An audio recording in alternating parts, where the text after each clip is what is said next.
Oui, Baïla, sur cette décision, Oui, c'est vous d'ailleurs qui êtes le juriste de oui, l'équipe du jour. Oui, et il a raison, mon cousin, de pointer bien sûr la responsabilité des conseillers juridiques, oui. mais c'est plus large que ça. Ça va au-delà. Ça va au-delà, c'est une défaillance totale. Tout le monde a de l'administration, tout le monde a sa responsabilité. Ouais. C'est vraiment, c'est extraordinaire quand Chacun même qu'on arrive... son niveau, son palier. Voilà, c'est extraordinaire quand même qu'on en arrive là. Qu'on arrive quand même, après une instruction du président, donc de vérifier la légalité d'arrêter, qu'on arrive d'abord en quelques jours, à peine une semaine, à sortir 500 et quelques... 580. Donc ça veut dire déjà, si on va en profondeur et qu'on fait un mois de travail, peut-être que ce chiffre peut être doublé. Ouais. Et c'est extraordinaire parce que, effectivement, avant que le... Parce qu'il faut rappeler quand même peut-être comment se passe le circuit administratif de l'élaboration d'un texte. C'est bon. Parce que ça n'arrive pas tout de suite au conseiller juridique. Parce qu'en général, quand dans un ministère, il y a des directions techniques d'abord. Ouais. Ces directions techniques sont chacun en charge d'un domaine précis que régit le ministère. Ouais. Donc, normalement, il y a le cadre, le chargé d'études qui va faire le premier jet d'un projet d'acte, d'un projet d'acte, d'un projet d'arrêté, d'un projet de décision dans son domaine. Ouais. Ce chargé d'études va le donner à son supérieur hiérarchique qui est un chef de section. Ouais. Ensuite, le chef de section va regarder, il va lire, il va faire des inputs, il va regarder la légalité. Ensuite, il va donner ce document au chef de division qui, à son tour, va regarder, va vérifier, va ensuite donner ce document au directeur national adjoint ou directeur général adjoint, ça dépend des cas, qui ensuite va donner au directeur technique.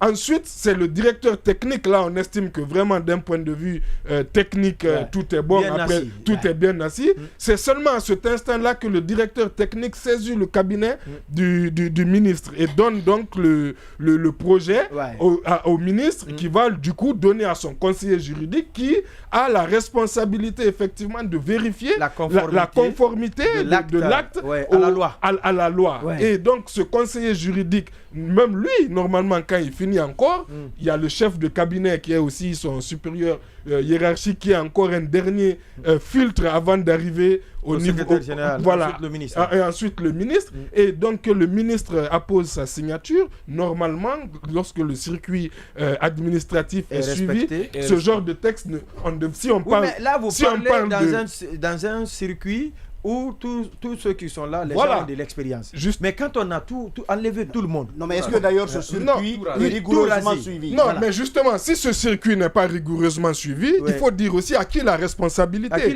C'est là, c'est le ministre. Exactement. Parce que c'est le ministre qui est en charge d'organiser, de manager son équipe, de faire en sorte que tout le monde... Selon son niveau de responsabilité et d'implication. Exactement. Mais dans ce cas, par exemple, et en plus c'est extrêmement grave. J'entends le ministère de la Santé, le ministère de l'Économie et des Finances. Vous imaginez justement les conséquences, les conséquences financières éventuellement sur l'État, mais peut-être sur les citoyens à qui ces arrêtés. Je suis d'accord qu'il faut connaître la nature des arrêtés, mais en soi, juste un budget. Voilà. Et il faut connaître certes la nature, mais en soi, juste rapporter un arrêté d'abord, c'est déjà un problème. Et je suis d'accord quand il parlait des décrets. On était tous là lorsqu'on a évoqué par exemple le décret concernant les conseils de quartier.